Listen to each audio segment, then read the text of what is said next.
So you all really seem to love my last comparison video, so thank you so much for watching and I'm really glad to hear that. So here is another one. This time around is between the Vivo X300 Pro against the iPhone 17 Pro to find out if the more money you pay for this phone will give you more or not. So watch first and buy smart.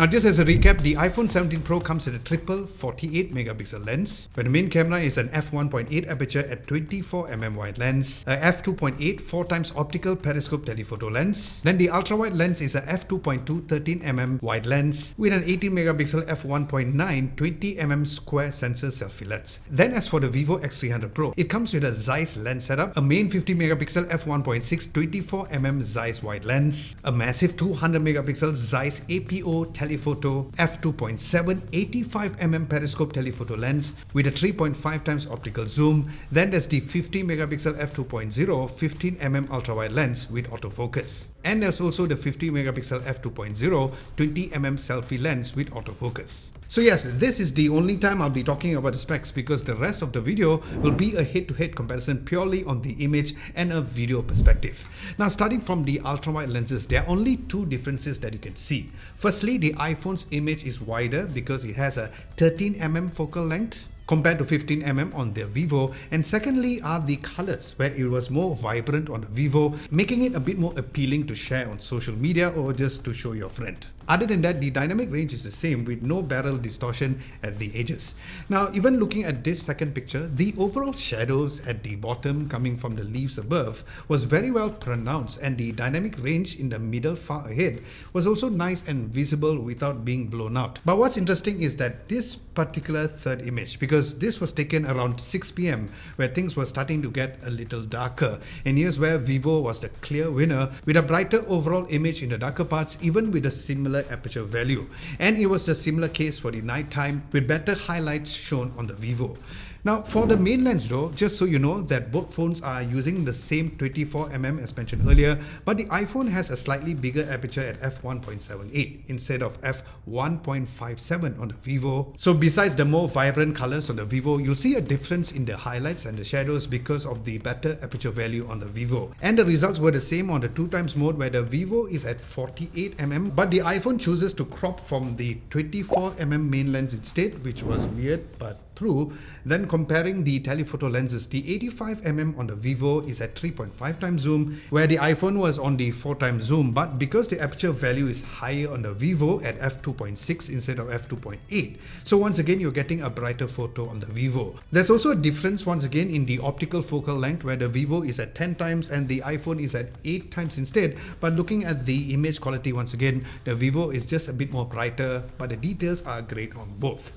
Now while the image starts to look a little degraded on the iPhone's 20x zoom, the Vivo maintained the sharpness, giving a more consistent color and the detail of the building. And since the iPhone's max zoom is at 40x zoom, even comparing that with Vivo's 50x zoom, the quality was way much better on the Vivo, and the details were still crisp at 100x zoom on this Vivo X300 Pro. Now the reason for that is because Vivo's 200 megapixel Zeiss APO telephoto has a much larger 1/1.4-inch sensor, which is 4 times the resolution of iPhone's 48 megapixel telephoto, which means that when you zoom in, Vivo is giving you real pixel data while iPhone starts to rely on sharpening a bit more. So that is why Vivo stays crisp even at 20 times and all the way 200 times. Then the story was the same for this batch of comparison photos, with a more vibrant color and brighter photos for the main on the Vivo, and similar results for the punched in 2x zoom on the iPhone as mentioned earlier, where it was the same throughout all of the focal lengths as well, with Vivo being the clear winner in terms of the overall details. And of course the ability to zoom beyond 40 times,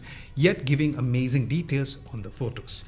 Now just like the ultra-wide lenses earlier, the images were brighter on the Vivo for the main lenses during the evening. Then the 2x zoom also saw less details on the building, where you could argue that it is a bit more stylistic, but that's not how the eyes were perceiving it. And it was like that throughout the 4x zoom on the iPhone compared to the 3.5x zoom on the Vivo. And it had a similar look for the 8x on the iPhone versus Vivo's 10x, but the iPhone tries to bring back some of the details on the buildings on the 20x zoom, which was very similar to the Vivo, where the only difference would be the warmer temperature on the colors for the iPhone, with the Vivo being a little more cooler. And of course the iPhone gives up on the max 40 times, where the details were never nowhere as good as Vivo's 50 times or even 100 times. So this shows that while the overall quality is very comparable during the day, you'll start to see where Vivo really shines literally during low light situations. Not only when there are lesser light, but also against the sun as well. But the obvious better zooming clarity and capabilities is also shown on the Vivo X300 Pro. Now, ever since the iPhone introduced their macro photography, which uses the ultrawide lenses to convert into macro shots, it was one of the best, since the minimum focus distance can be really close. But with that, there's a huge caveat, which is trying to get the focus easily. Now, based on this first shot, the edges were a bit more blurred out on the iPhone, as seen on each of the corners, compared to the Vivo being nicely detailed and sharp from edge to edge. And while this second macro photo has a little blur at the top of the photo on the Vivo, the iPhone not only had the similar edge for every corners being blurred out, but the colors were not as accurate when taking the shot in real life. But the biggest weaknesses is actually iPhone's very close minimum focal distance, because while I could easily take this particular picture on the Vivo while the bee was being on a flower by enabling the macro mode in the camera app and then using the 10 times zoom or the 240mm focal length. But when I went closer with the iPhone to get a good shot, the bee said, "What the f?" and ran away and just got a shot of a flower instead. So this means that the versatility of the Vivo's macro capabilities makes this a better option when it comes to macro photography compared to the iPhone. But while Vivo is always known for its portrait photo capabilities on humans, I decided to first test portrait mode for objects first. So based on this first 24mm portrait shot, while the bird on top was nicely focused on top, the bottom area is where Vivo did a better job on recognizing the thin gold frames below. Even when I literally adjust the aperture value on the iPhone in the camera app at the same 2.0 aperture value, for some strange reason, it shows as f1.78 instead. Now, the results were the same for the 2x portrait mode, where the edge detection at the circular object below the bird was better on the Vivo, but while the third and the final portrait mode focal length on the iPhone looks more like a 85mm equivalent, but the metadata of the iPhone still shows that it is 24mm. Still, even for the 2x portrait mode as well. So does this mean that it's using 24mm digital zoom all the way? Well, besides that, the Vivo is once again more versatile, with having focal modes of 50mm before the 85mm and the 135mm to go up close better. Then as for humans as a subject, besides the warmer color temperature on the iPhone, both did very well on the first 1x portrait mode, but the bokeh on the 2x portrait on the iPhone look not as natural compared to the Vivo. But you know what? What's with iPhone making everything warmer? Because honestly, this video lights over here in the studio is controlled at 5600 kelvins, which is a neutral or a daylight white set during the whole entire shot here in the studio. And that is exactly how you see it in the Vivo's photo. And yes, I did make sure that the iPhone's photography style was maintained at standard or default. And here's where I feel that probably it's because of Vivo's Pro imaging chip VS1 handles multi-frame fusion more intelligently, especially when it comes to switching the zoom modes. And since the iPhone doesn't have a 50mm equivalent focal length look, when comparing the 85mm, the phone got side's hair completely wrong on the edges, comparing to the Vivo of getting every strand of the hair very well. Then as for the portrait mode at night, once again the quality of the edge detection was the same, but the iPhone suddenly decided to be a little more cooler in the temperature, probably taking cues from the Lee Meridian signage at the back. And once again, looking at the iPhone's 2x zoom against Vivo's 85mm, the Vivo did better in terms of the color accuracy, but the iPhone got it right in terms of the more balance on contrast on how it looked in real life. But the Vivo regained its throne on the 135mm shot with better edge detection and a more sharper image than the iPhone. But only if you zoom in close on the iPhone's picture is where you would see it being a little more blurred, and that is because of Vivo is using Zeiss's natural portrait mode, which avoids any weird smoothing or extra sharpening as well. So with all of that being seen, is the Vivo still the king of portrait?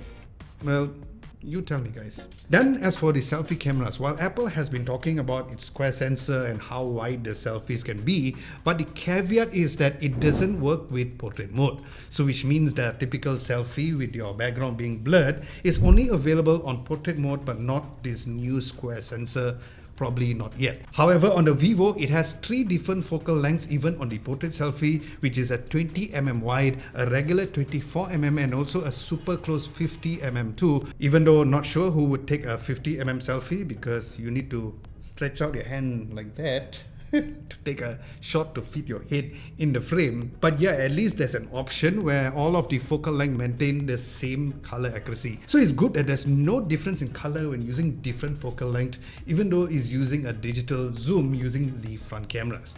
So comparing it at just 24mm of the focal length, once again the iPhone was warmer, but the details of the skin and the subject to background blur was really good on both. But if you're taking selfie photos against the light, at 24mm, here's where the Vivo becomes a bit more warmer and the iPhone takes the prize for being a little more color accurate over here.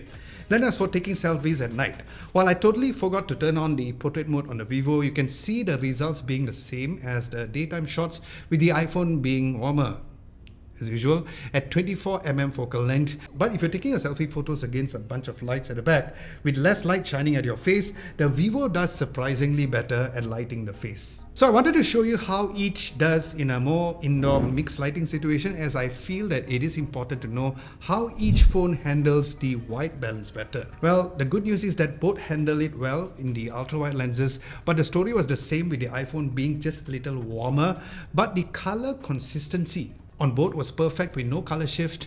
Just like the day, shifting between all of the zoom was really great, but of course you'll get better zoom in detail with the 20x zoom on the Vivo than taking photos outdoors at night. The results were similar on the ultra-wide lenses, where it was brighter on the Vivo with more details on the darker shadows on the buildings towards the left.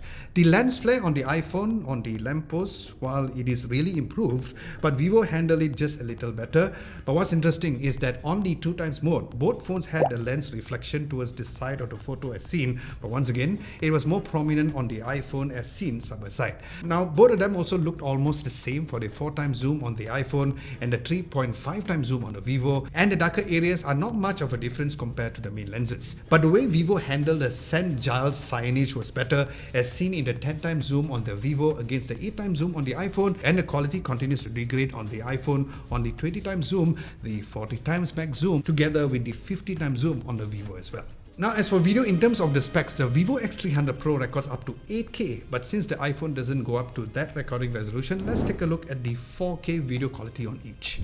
So the video quality for the 4K ultrawide was great on both. The colors were more vibrant on the Vivo, but not as saturated compared to the photos for the main video recording, the 2x, the 3.5x and the 10x as well. And while the iPhone can zoom up to 24x on the video, where there is quite a degrade in quality when it comes to zooming beyond that. So raw recording on the iPhone has always been my go-to for situations where I need to match footages with our Blackmagic cameras or even with the Sony cameras in a more portable form factor, and that is because the bitrate is much higher, so it's easier to match the footages in the colors, especially in post. But the biggest issue about that is the fact that the file sizes are really huge.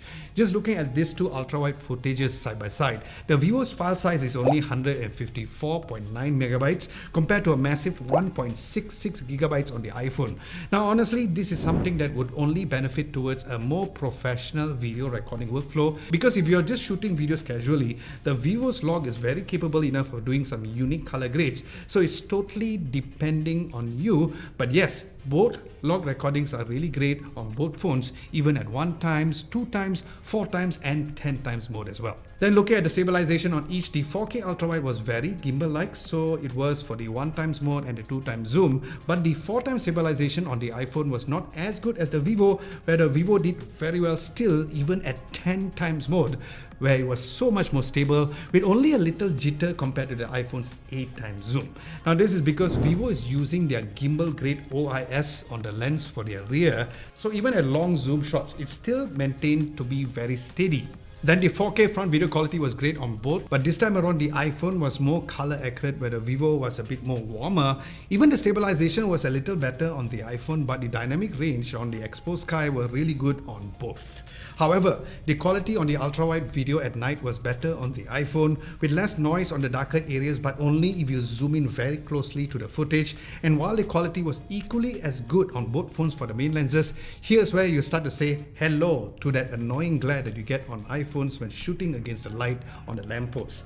And the lens flare is a bit more prominent on the 2x, and the quality will drop on each beyond that zoom range onwards, which is very much expected. And while the stabilization for the ultrawide lenses for both was equally as good, but there were some tiny jitters on the light if you look towards the left side of the footage, but the jitters were not there on the main lenses, so it was really nice on both. And just like what you saw during the day, the 2x stabilization was equally as good, with the stabilization doing better on the Vivo from the 3.5x onwards. Then the front video quality at night was better on the iPhone, and surprisingly, the Vivo had some lens flare on it. Not sure why. And the stabilization on the iPhone was a bit better than the Vivo. And of course, there are other extras like the 4K 60 FPS on the Vivo X300 Pro and 4K 120 FPS Dolby Vision on both the main and the telephoto lens as well, which makes it a little more versatile. And here is a quick vlogging test to hear how and which one does better when it comes to a vlogging situation on both of these phones, so you can be the judge. Alright, this is a vlogging test using the front camera between the iPhone 17 Pro and this Vivo X300 Pro. Now, first things first, it is as usual very gloomy at the end of the year here in KL. One main thing that I've also noticed is the fact that while I'm recording on the X300 Pro, I can actually switch into the wider lens, the main, and also the super close 50mm while I'm recording, so that makes this more versatile from a vlogging situation. But of course, this is a vlogging test based on the audio recording, so let me know which one is better in terms of the audio recording. So test 1 2, test 1 2, test 1 2. So in the end of the day, both are amazing cameras, but if you're after value without feeling shortchanged, the Vivo X300 Pro is sweeping the market, being the most affordable flagship for its price. And once again, this shows that you don't need to spend flagship money to get flagship shots. And of course, there's other elements that would make this more appealing. Other than the price, there's also the optional physical telephoto extender, which you can buy and add on separately. There's also the IP68 and IP69 plus armor crystal glass, which is a micro crystal glass durability compared to just IP68 on the iPhone. And of course, there's the very questionable durability on the colored iPhones compared to the silver variant as well. Then there's also the bigger physical battery capacity of 6510 mAh compared to iPhone 17 Pro's 4552 mAh, faster charging support of 90 watts wired and 40 watts wireless flash charging versus 40 watts wired and 25 watts of wireless charging on the iPhone. So with this, do let me know what you guys think in the comment section below and which one would you go for.